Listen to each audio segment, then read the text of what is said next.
Brace yourself. Better pass up anytime now. Collect yourself. It'll never be the same in a sad, sad world.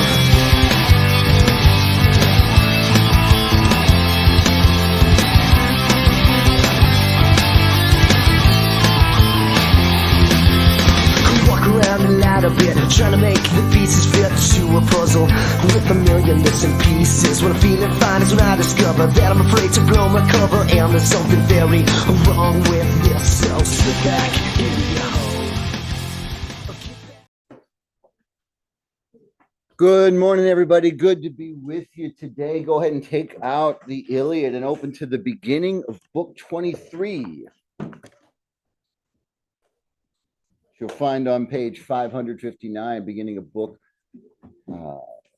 23.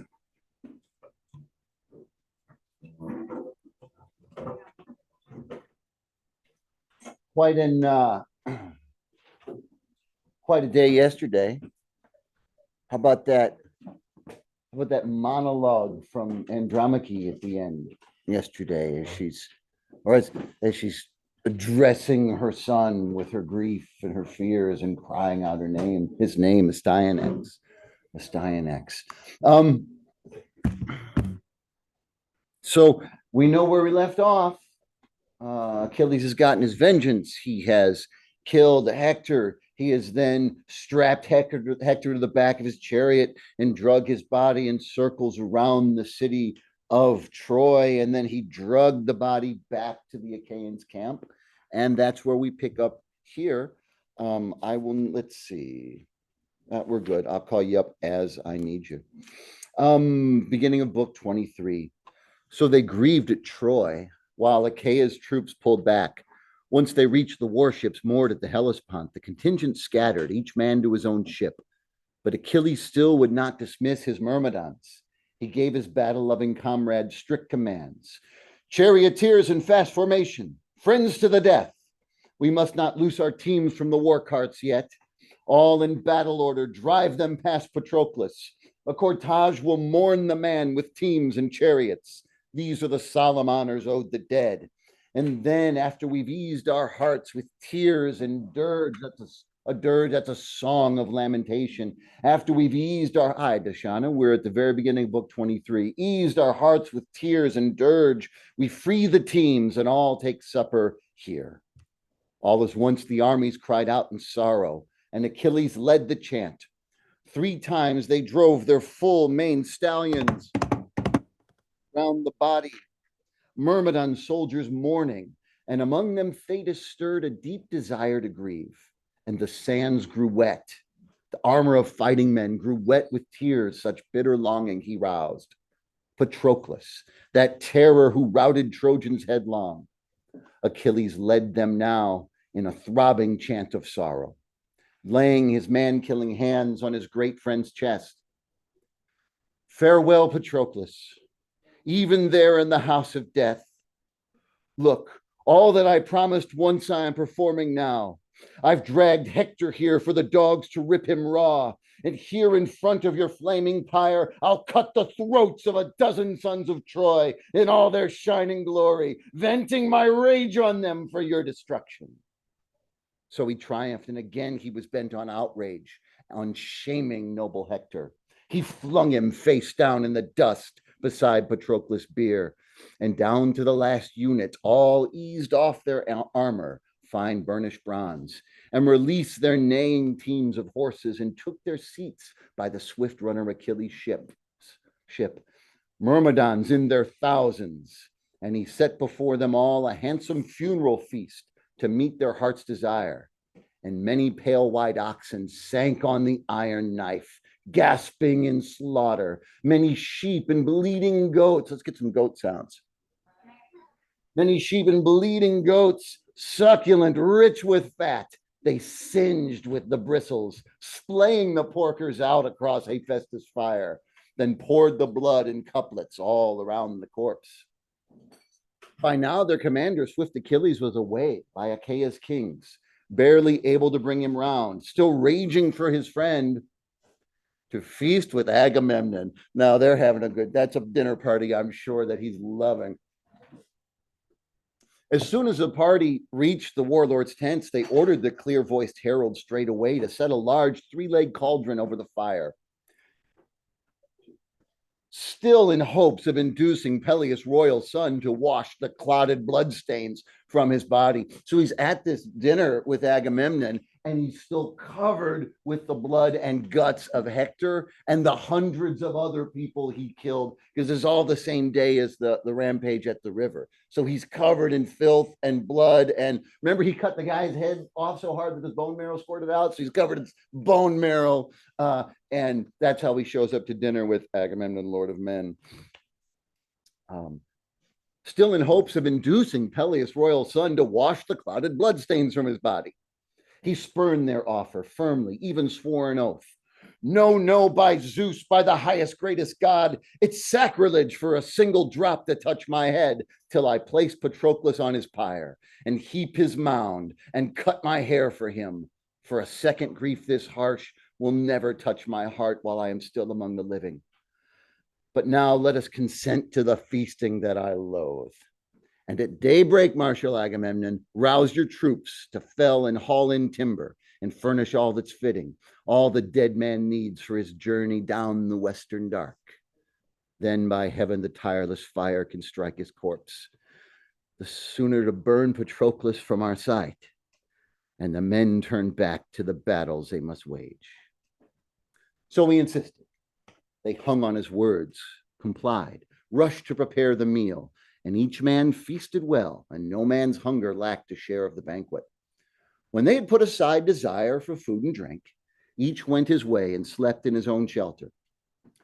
But along the shore, as the battle lines of breakers crashed and dragged, Achilles lay down now, groaning deep from the heart, near his Myrmidon force, but alone on open ground, where over and over rollers washed along the shore. No sooner had sleep caught him, dissolving all his grief, as mists of refreshing slumber poured around him there. His powerful frame was bone-weary from charging Hector, straight and hard to the walls of wood-stripped Troy. Then the ghost of stricken Patroclus drifted up. He was like the man to the life, every feature, the same tall build and the fine eyes and voice, and the very robes he used to clothe his body. Hovering at his head, the phantom rose and spoke.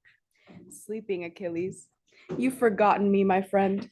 You never neglected me in life, only now in death.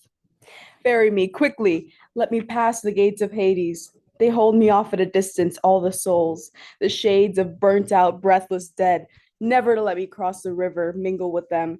They leave me to wander up and down, abandoned, lost at the house of death with all the all-embracing gates. Oh, give me your hand. I beg you with my tears. Never, never again shall I return from Hades once you have given me the soothing rites of fire. Never again will you and I, alive and breathing, huddle side by side, apart from royal comrades, making plans together. If you know what I mean. Never. Grim death, the death assigned to me from the day I was born, has spread its hateful jaws to take me down. And you too, your fate awaits you too, godlike as you are, Achilles, to die in battle beneath the proud, rich Trojans' walls. But one thing more, a last request, grant it, please. Never bury my bones apart from yours, Achilles. Let them lie together. Just as we grew up in your house, after Menetius brought me here from Opoi, and only a boy, but banished for bloody murder, the day I killed Amphidamas' sons. I was a fool. I never meant to kill him, quarreling over a dice game. Then the famous horseman Peleus took me into his walls. He reared me with kindness, appointed me your aide. So now let a single urn, the gold two-handed urn your noble mother gave you, hold our bones together. And the swift runner Achilles reassured him warmly. Why have you returned to me here, dear brother, friend? Why tell me of all that I must do? I'll do it all. I'll obey you, your demands. Oh, come closer. Throw our arms around each other just for a moment. Take some joy in the tears that numb the heart. In the same breath, he stretched his loving arms, but he could not seize him. No, the ghost slipped underground like a wisp of smoke with a thin, high cry. And Achilles sprang up with a start and staring wide, drove his fists together and cried in desolation, "Oh God! So even in death's strong house, there is something left, a ghost, a phantom, true, but no real breath of life."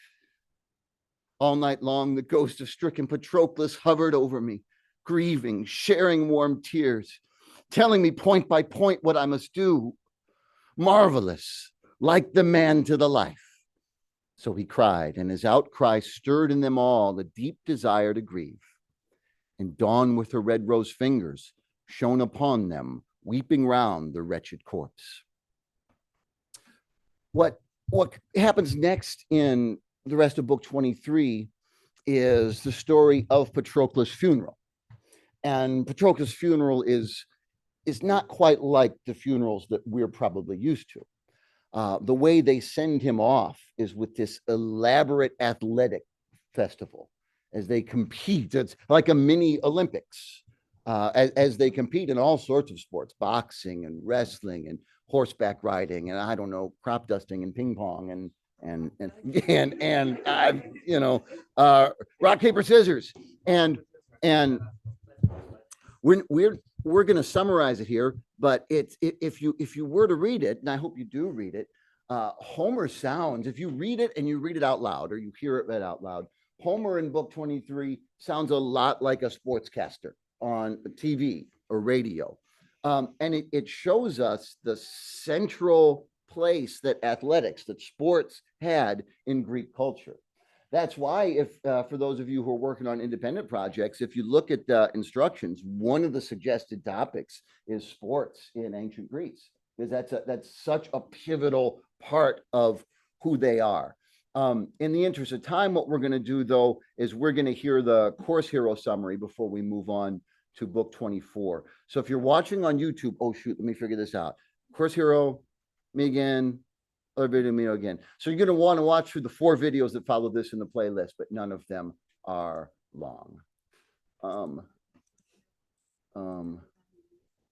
won't show me.